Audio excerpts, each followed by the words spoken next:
President Tinubu recently declared that Nigeria successfully met its revenue target in August. This achievement carries significant implications for the country's borrowing needs as we move forward. It's a pivotal moment for Nigeria's economy, signaling potential avenues for fiscal stability. However, in spite of this positive news, public debt levels remain alarmingly high. This persistent issue raises serious concerns about Nigeria's economic stability and casts a shadow over our future borrowing needs. The economic outlook, therefore, remains cautious and warrants careful navigation. In a noteworthy development, we observe an increase in Chinese businesses opting to use the naira for transactions. This shift may fortify Nigeria's currency while reducing our reliance on the US dollar. It underscores a significant change in trade dynamics and indicates potential growth opportunities. Yet, amidst these financial adjustments, there are pressing questions about how these revenue increases translate into tangible benefits for the everyday lives of Nigerians. This situation highlights the urgent need for transparency and accountability regarding government spending. In response to these challenges, the federal government has taken steps to release special intervention funds aimed at prioritizing debt settlement with service providers. Ensuring timely payments to staff within foreign missions is crucial for maintaining operational stability and efficacy. Nonetheless, significant concerns linger regarding the ongoing lack of appointed ambassadors. This situation severely hampers the functionality of Nigerian embassies abroad, demanding urgent attention to enhance our diplomatic representation worldwide. A recent alarming video surfaced showing residents engaging with armed groups, casting a spotlight on the complex and troubling relationship between communities and security threats. This scenario reflects broader issues of insecurity and governance that continue to plague Nigeria. The tragic incident in Katsina, where gunmen ruthlessly killed over 55 people, underscores the pressing urgency of addressing insecurity in Nigeria. Citizens increasingly find themselves vulnerable even in places of worship and during their daily routines. Moreover, a deeply troubling case in Niger State highlights the dire consequences of mob justice fueled by religious intolerance. The brutal slaying of a food vendor reveals a chilling breakdown of societal law and order that demands immediate intervention. Amnesty International's recent report on mob violence in Nigeria paints a grim picture of a trend steeped in impunity. The lack of accountability for past crimes perpetuates a vicious cycle of violence and fear that grips the citizenry. In another striking instance, a chaotic scene at a recent empowerment program laid bare the desperation among residents. This upheaval reveals deeper issues like hunger and a glaring lack of resources, with security personnel struggling to maintain order amid the chaos. In a positive stride, Senator Lady Remi Tinubu has embarked on a unique birthday initiative focused on fundraising for the National Library Project. This effort underscores the pivotal role of education in societal development and aims to breathe life into a long-stalled project. Additionally, the First Lady's previous philanthropic endeavors include empowering women in Nasarawa State by providing financial support to enhance their businesses.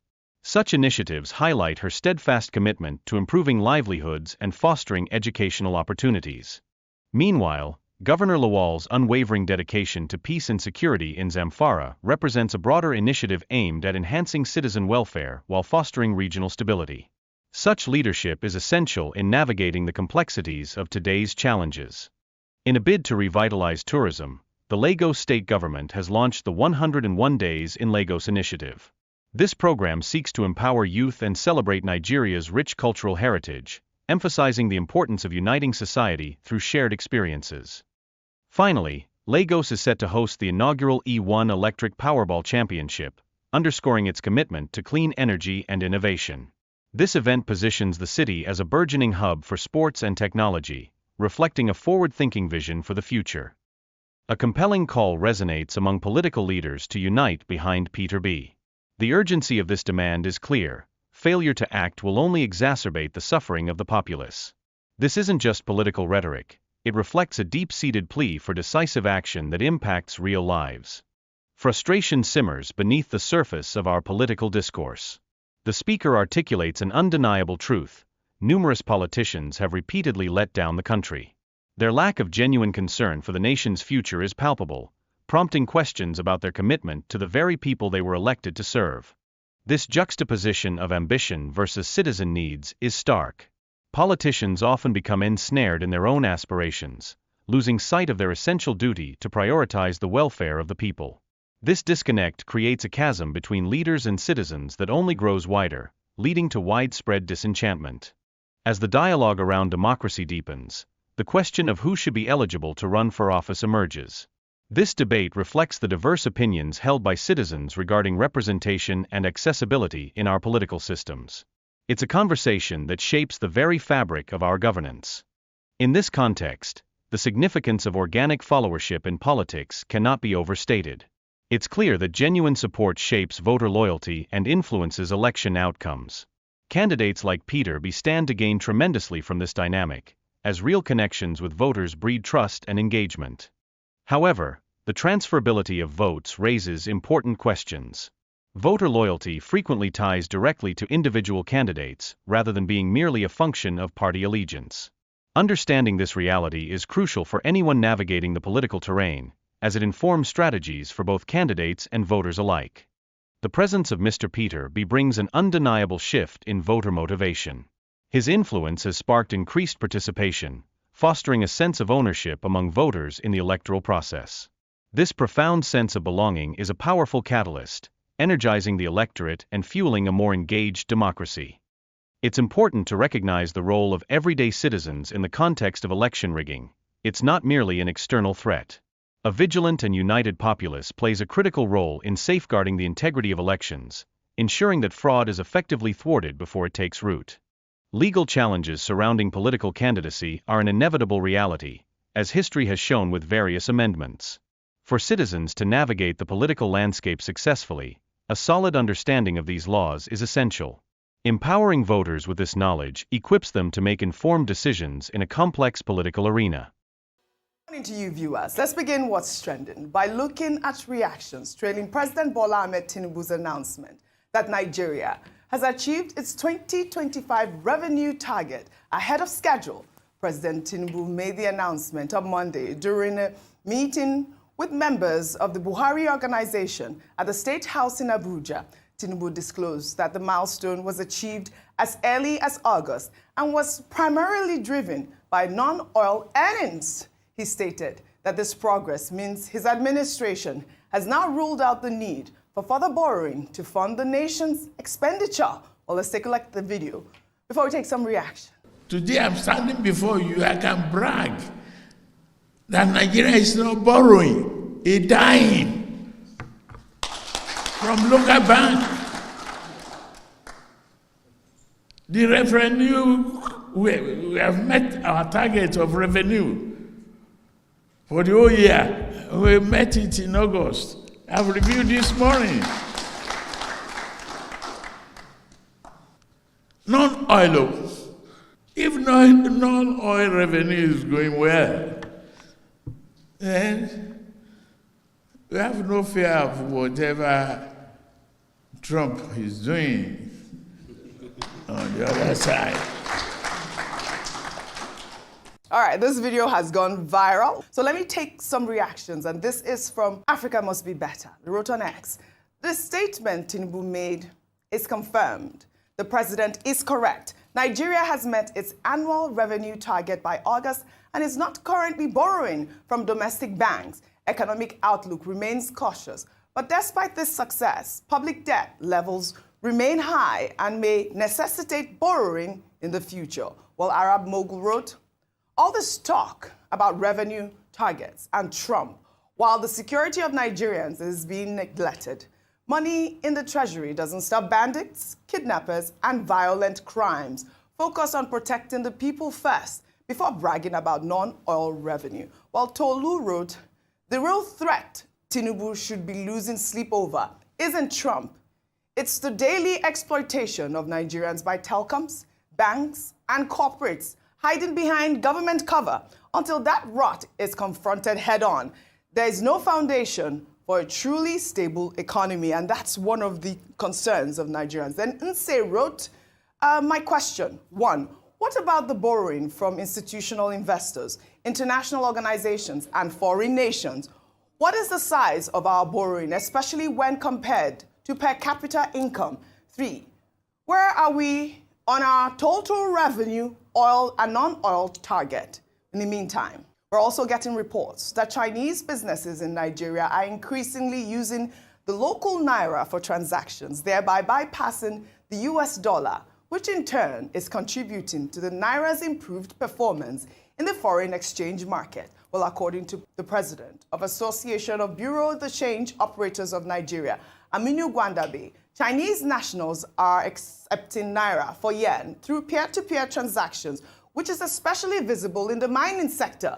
The shift, which is not officially facilitated by the Central Bank of Nigeria, is making trade with China more direct for Nigerian importers, as they no longer need to convert to a third currency like the US dollar. This is great news, Ayo, and this has been, is a resounding welcome among a lot of Nigerians. Absolutely. We've often talked about the dollarization of our economy and how a lot of, especially when it comes to trade terms, a lot of trade, even within Nigeria, is done in dollars. So to see that the naira is now favored as the currency of choice is definitely going to strengthen, of course, our currency against the dollar. So that's excellent. What I hope is even more enabling environment for people to use naira as a mode of transaction, even within the country. We've often talked about clampdowns in, clamping down the use of dollars for transactions, whether in real estate, in other sides of society. But I think it's important to stress the fact that until we begin to enforce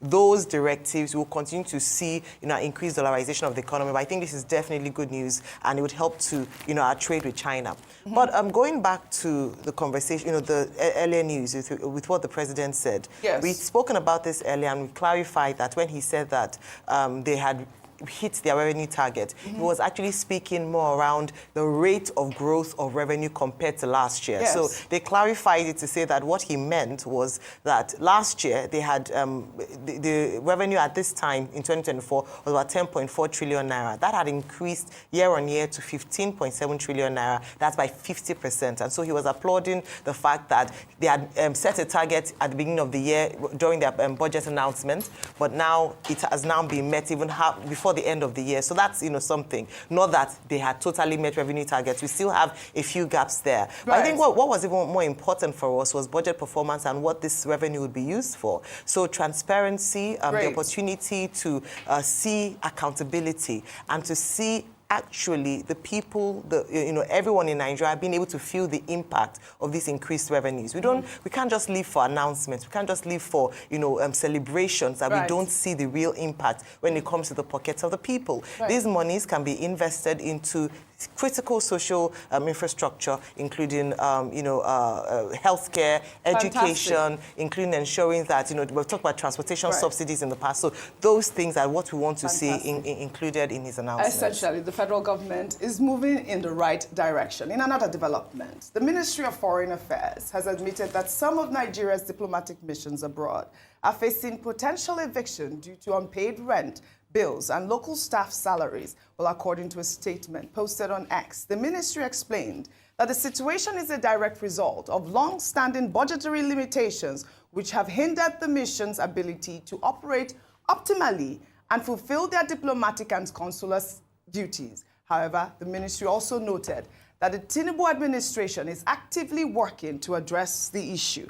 Accordingly, the federal government has released special intervention funds with 80% already cleared for payment to prioritize settling debts with service providers and paying staff. The government is also developing a sustainable financial model to prevent future crises and restore the country's image abroad, a concern that has been voiced by many, including citizens on social media. Dr. Pati, a comment. We saw this story. Obviously, it's good that the Ministry of Foreign Affairs has clarified that, this is the situation that we are facing now. But you did see some reactions of Nigerians on social media who have, really had issues with the embassies abroad. The embassies represent us, absolutely. Okay, the first thing that we need to deal with is that, look, our ambassadors, whether professional career ambassadors, diplomats, or political appointees, were recalled 2 years ago.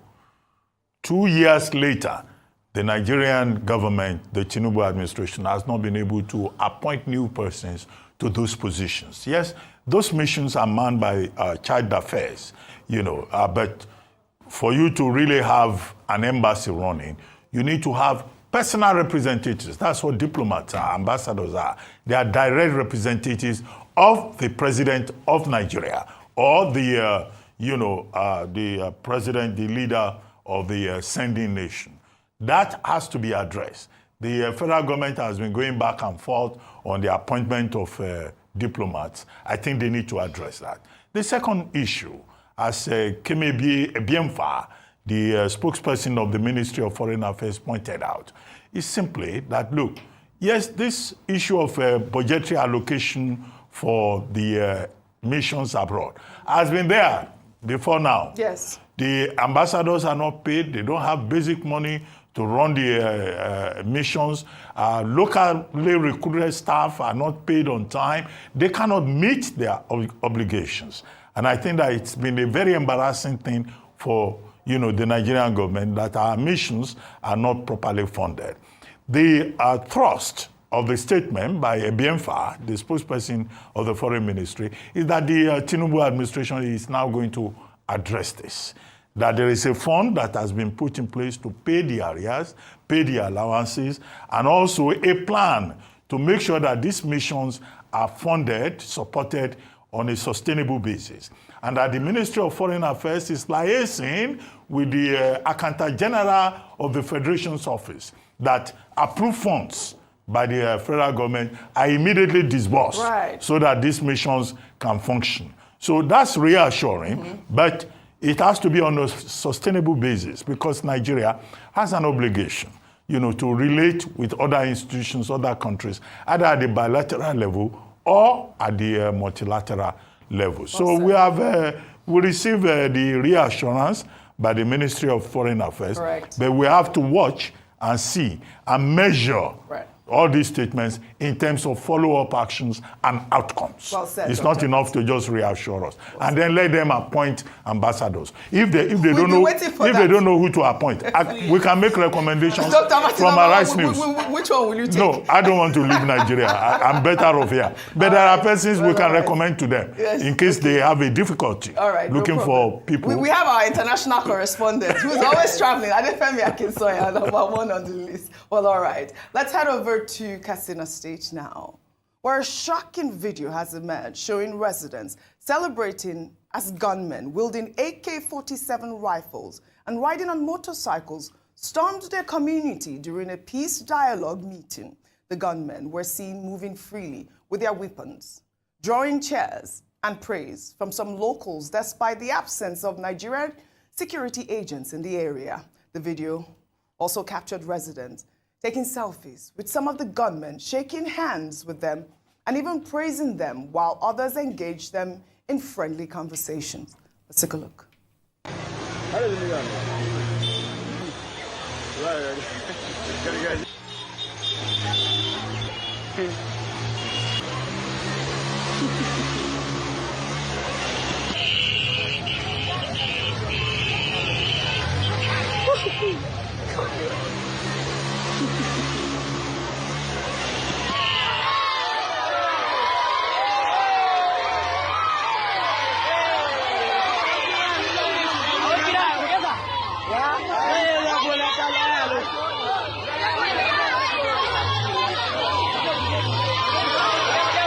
The disturbing video raises serious concerns about security situation and the state of relations between some communities and these armed groups. The residents appear to treat the gunmen like celebrities, as we saw in those videos, Ayo Rufai, enthusiastically posing for pictures with them. Well, we also had reports that these community members were actually attacked during a meeting. And after that meeting, the community members talked about the fact that the federal government might be aware of the meeting, and they actually accused the federal government of being aware of the meeting, and that these bandits were talking about the fact that this meeting that was holding was not supposed to hold because they are sabotaging the government of the day. Rufai. Oji, with due respect, do you blame the people that are taking pictures with criminal elements and bandits? You say people are turning them to celebrities? Has the government not turned these bandits into celebrities? Don't you see governors of states take pictures and do photo ops with these bandits. We've seen that. So what the people just did, they copied their governors. Their governors that take picture with criminal elements, they are the ones they are copying. So they are just copying it. And it's a reflection of the state of insecurity in the country, where if you have an AK-47, you are the big man in town, everybody will run around you because you don't want to die. So they are just copying is it not in this country we saw Ashoebi for terrorists and bandits, Operation Suluhu? I beg, are you the floor? Let's talk about things better. So the people are copying what their governors are doing. Their governors too are taking pictures with criminals and bandits and having peace deal with them. They are drinking tea together. That's what. So the people copy their leaders. Well, it is good though. I believe yesterday during that meeting in Abuja, the president also said that he's going to send some troops to that area in Katsina. Only recently we saw gunmen storm a worship center and killed it's about 55 people or 55 communities. And I'll just quickly read what the president said. He said, "We will defeat insecurity. We must protect our children, our people, our livelihood, our places of worship, and our recreation spaces. They can't intimidate us." So it's good that the president had released that statement. A quick comment, then we'll take the story. No, the comment is simply that when you see the people serenading, celebrating bandits, it says one thing, that the people have lost faith in their government, that the people have lost trust in their government, that the people believe that these bandits who come to them, either with religious propaganda, or they collect taxes from them, or they promise them protection, it simply means that they believe more in those bandits. The second thing is that the Nigerian government has always talked about a whole of society approach at a non-kinetic level, that the Nigerian people should also support the authorities to fight these bandits and terrorists. And then you'll find in certain parts of the country, some people saying, oh, these are our heroes. I think it's unfortunate. It speaks to the failing profile of the Nigerian state, qua state. The second point is that the president, speaking to the orphans of the Buhari organization, because they are orphans, their leader having died, having passed on to glory, and reassuring them that, his administration will provide security, bandits cannot intimidate the government. That is the purpose of government. Section 14 sub 2. The job of the government, whether it's Tinubu or anybody else, is to ensure the security of the people and their welfare. So President Tinubu is not saying anything extraordinary. What we expect is result, outcome, difference, so that you and I can sleep without waking up 3-4 times in the night each time we hear a sound. We say, what's happening? What's happening? We should be able to sleep with our two eyes closed. May those that have lost their lives, especially in Katsina State, may their souls continue to rest in peace. We need security in Katsina State. We'll take the story. Else, not just Katsina. We're highlighting Katsina today. Well, let's take the story emerging from Niger State, where a female food seller known as Amaechi was reportedly killed by a mob of angry youth over alleged blasphemy against the Prophet Muhammad. The incident reportedly occurred in the Mariga local government area of the state on Friday, August 29th. These images are an illustration of the incident and are not the images of the scene. Well, according to eyewitnesses, the incident began when the female food vendor was in a conversation with her nephew, who reportedly asked for her hand in marriage. She's said to have responded with comments that are considered blasphemous, which in turn angered a crowd of young people. The mob demanded her immediate execution, and she was ultimately stoned to death and set ablaze. Well, we have a report at this moment from the Niger State Police Command stating that it is intensifying efforts to arrest the perpetrators of this killing. The police spokesman, Superintendent Wasiu Abiodun, say they condemn any act of jungle justice and added that efforts are being made to ensure that the killers are investigated and prosecuted. Amnesty International is reporting that between 2012 and 2023, mobs killed 555 Nigerians, 32 of whom were burned alive. While reacting to the news in a post on X, Amnesty International stated, in part, that The lynching of Amaechi following an exchange with a young man is deplorable, and authorities must ensure those responsible for her death are immediately arrested and brought to justice.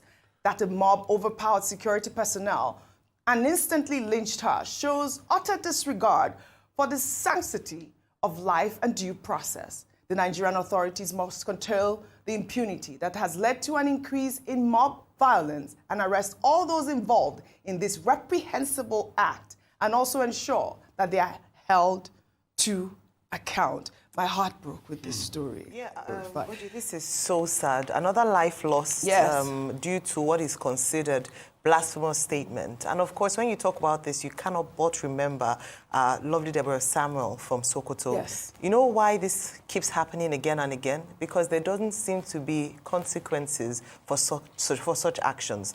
The two students identified in the Deborah case, what happened to them? Have they been persecuted? Have they faced time for what they've done? There are people who have come on social media. And then some release. Nothing concrete has happened. Nothing concrete has happened to them.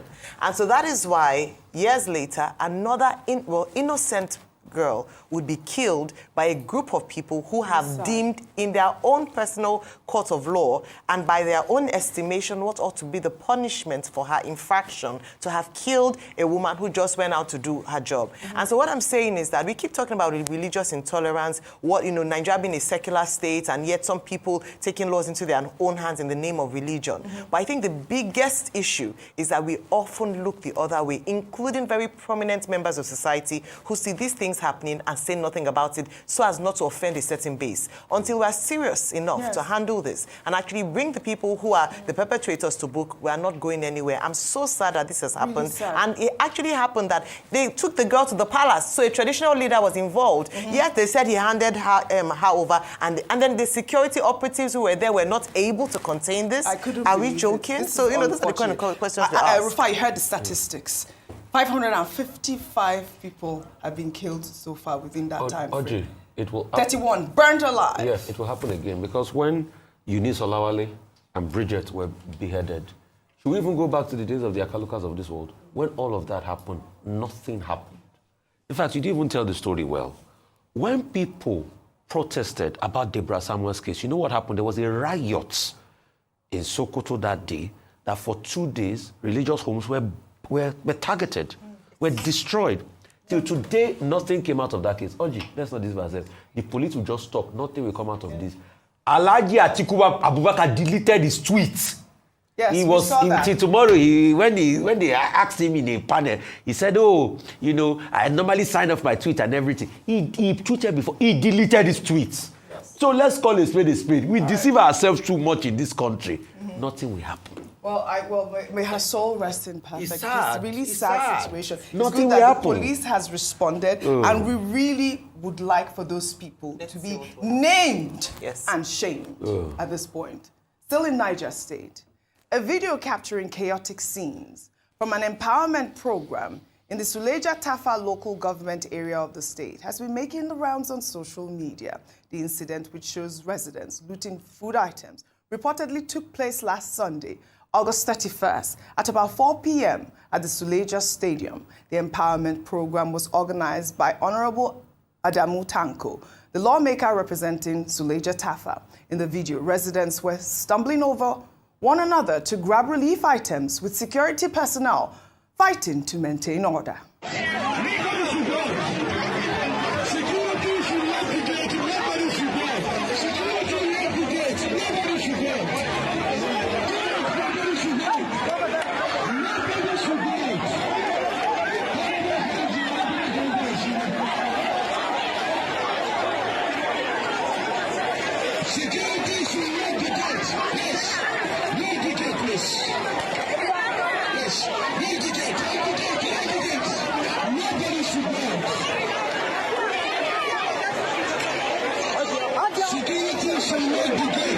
This is quite shocking, Dr. Abati. The event's rapid descent into violence is outstanding. Social media users have been reacting to the video, with one person noting that the biggest problem in the country is hunger, and that providing basic amenities would solve many issues.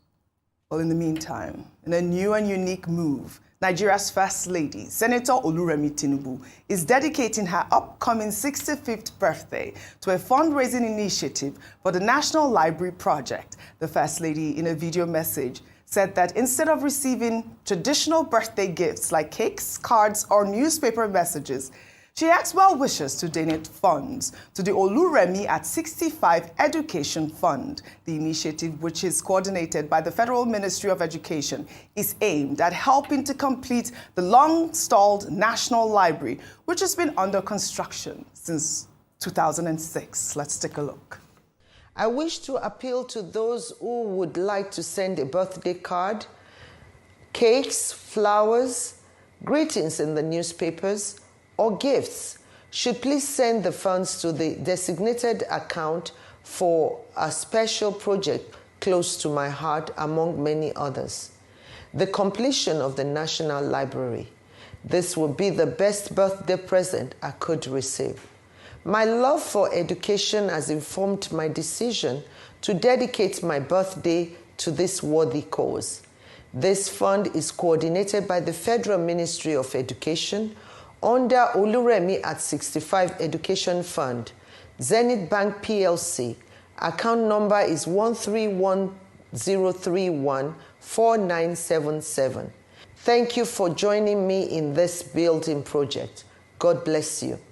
All right, Dr. Mati, education is the bedrock of any successful society. The First Lady has been carrying out philanthropic works through her Renewed Hope Initiative program. We also know that the First Lady has empowered women in Nasarawa. She has extended a hand of support to less privileged women in Nasarawa State, donating 50,000 naira each to 500 women drawn from across all 13 local government areas of the state. The donation is intended to provide a much-needed boost to their businesses and improve their livelihood. I always talk about how proud I am of this woman, Dr. Abati. We've always commended the First Lady, yes, Senator Remi Tinubu, for being a very supportive wife, for showing that she has experience, not just political experience, but also experience as a First Lady. And, you know, in that regard, she keeps showing up when she needs to support her husband and to elevate further that particular office that she occupies. But I think that special accent should be put on a focus on education, something she's been focusing on since her days as First Lady in Lagos State. Now at the federal level, she says when she's 65, on September 21, she doesn't want your milestone. She doesn't I will do her milestone. I will do it. She doesn't want congratulatory. She doesn't want congratulatory messages. She doesn't want television milestone. She wants Nigerians and her friends and those who believe that education, as you said, is the bedrock of society, to support the National Library Project. Yes. We have been on that National Library Project since 1981. Absolutely. That was the first time. This is 2025. Now, the Nigerian government at the time told us that National Library will be ready in 1988. Nothing happened. Every year, if you go and check the budget, they must have been budgeting for it. Now, not too long ago, Minister Alausa, the Minister of Education, told us that the National Library of Nigeria will be ready June 2025. This is September 2025. That National Library has not taken place. Now it has taken Mrs. Tinubu to say, please donate to this project. Because a country that values knowledge should have a library. Absolutely. I love that. They have National Library of Congress in the US. They have library in serious countries. I love the initiative. We become a serious-minded country so that it's not talks, not to pack touts. You know, that we are celebrating. No. Can we celebrate intellect? All right. And provide an opportunity for people to learn. So, Shinika, no milestone. Bring money and donate to National Library. If you say you love Mrs. Tinubu, I love donate. I can do both. I mean, I'm capable. You know, I'm always capable. Yes, you are. Always capable. With all the millions we pay you, I know you are capable. You pay me millions. I know that. All right, we have to go. When we are celebrating bandits, that's why we don't have a national. All right. Well, at the end of the day, this was a great this is a great initiative. And as always, kudos to the First Lady. Instead of any of you to contest 2027, Kukuma leave the seat for Tinubu. No need to go to the polls and fool yourselves. I dey fear now. I said it is what it is. Instead of any of you to contest 2027, no need to fool yourself, Jonathan. No need to fool yourself, Amaechi. No need to fool yourself, Atiku. All of you should go and sit down. Let Tinubu complete the 8 years of suffer. We no fear that break join the pain what we dey go through right now. I know people will not want to say it, but that's the freaking truth. You all know that the momentum is around Peter Obi. You all know that Peter Obi is the only opposition of the day. When they say "Gbe" just now, before 9 o'clock for morning, election don't finish. You all know. But instead of you to rally round around him, you want to be a politician. You want to permutate and gravitate. Epa, we done Yamona go sit down. Coalition team ADC. If you will not give Peter Obi the ticket, all of you should scatter. Go and sit down. Now you have not zoned presidency to where it should be. No PDP don't try zone is going to the south. You people are still confused, moving about like devil seeking for what to devour. If you know you will not be focused, leave us in this suffering. Don't raise our hopes high. Get Peter Obi, for you to come out as vice president, do not come outside. Nobody go vote. Never seen set of politicians that hate their countries like Nigeria politicians. You people know the solution. Rather beat around the bush. Why people die? I don't know, this video is gonna offend virtually everybody. I don't care. My message this morning is simple. If you people will not support the flag bearer of the masses, y'all motherfuckers need to go and sit down. In fact, if you people insist and contest, here we take it that you have been paid to destabilize the masses. Yes. So whatever I'm saying is my thoughts and my thoughts only. Not even trenches thoughts. Now my thoughts. If Atiku insists that after 4 times of trying and failing, if Jonathan comes out at this point and says wants to contest, you could step down for Buhari, but you cannot step down for a Peter Obi. And you know clearly the masses is with them. I hear the smell.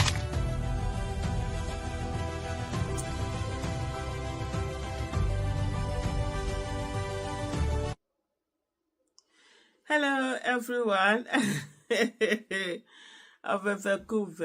I've listened to MamaPee and it's just so funny, and also her delivery, the way she just says this thing and hits the nail on the head. You just get it that this is what this woman is saying, and that is it. And as far as she's concerned, she doesn't see any reason why these people will be running. What are your thoughts on all of this anyway? I do know there are a lot of people who feel that, hey, it's a free world. Everybody should be allowed to run, and everybody should be allowed to do their thing. The same right that Peter Obi has to run is the same right others have to run. I know there are some who, for them, that's what they are saying. And then there are others who are saying that, hey, what makes you think that, oh, Peter Obi is the one that should be run more than this? Whatever. Anyway, what are your thoughts? I would really like to hear what your thoughts are on all of this. And for me personally, I think it's a matter of being pragmatic. There's a place where you reach in this world, and just like you look at the stakes on the table and you're able to say, hey, why? Just look at what is the best way out of this whole thing. I've said it before, I'm going to say it here again. I say sometimes I wish I wasn't a Peter Obi supporter in the way that, let me talk, and people will know, so it's because you're already his supporter. Well, because whatever I say now, people are going to look at it and say, oh, but you're a supporter, and that's why you are saying it. But for me, it's not really because I'm a supporter, but because that's the fact. That's the fact of the ground. That's what we're saying. Although some will also say, is that maybe that's the fact on the ground from where I am saying it, and not from the, from the other side of things. Because really, if you look at it, there's something that I've said repeatedly. I'm not going to repeat it here again. The fact that Peter Obi is the only one who has an organic followership, just the way that Buhari used to have those 12 million votes locked down. Peter Obi has these millions of votes locked, and that is for him. And what many politicians don't understand is that this vote is not transferable, because I see a lot of people who are of the belief that, oh, if we get it, if we're on the same time, then maybe Peter Obi is made to support us, or he supports us, then this vote will be transferred to, it's not transferable. There are many people who are going to say that, hey, Mr. Peter Obi, we're giving you this vote. If it's not for you, okay, bye.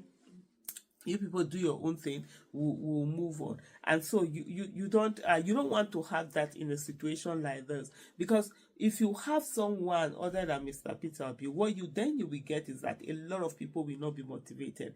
A lot of people will not bother about the election. The election will not be, let me use PG, sweetening them, because they're just like, oh, what's the difference? It's still the same sets of people. Why don't you just go and sit down and let them sort themselves? And looks like, nah, them whoever they then decide, to bring out, let it be. But a situation whereby you are having a Mr. Peter Obi, then what it then does is that, look, it then forces people to say, oh, this one is our own. This one we want to see him there. And then people are going to go the extra mile. They're going to come out to vote.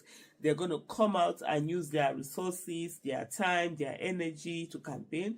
They're going to come out and say they're going to protect their votes, to be able to say that, hey, whatever it was that happened last year, last time, we're not going to allow it for it to happen again, this time. So there's that difference. And what you actually need is a motivated populace. And I tell you something, when the people are motivated and they are on the same quest, it will be hard for anybody.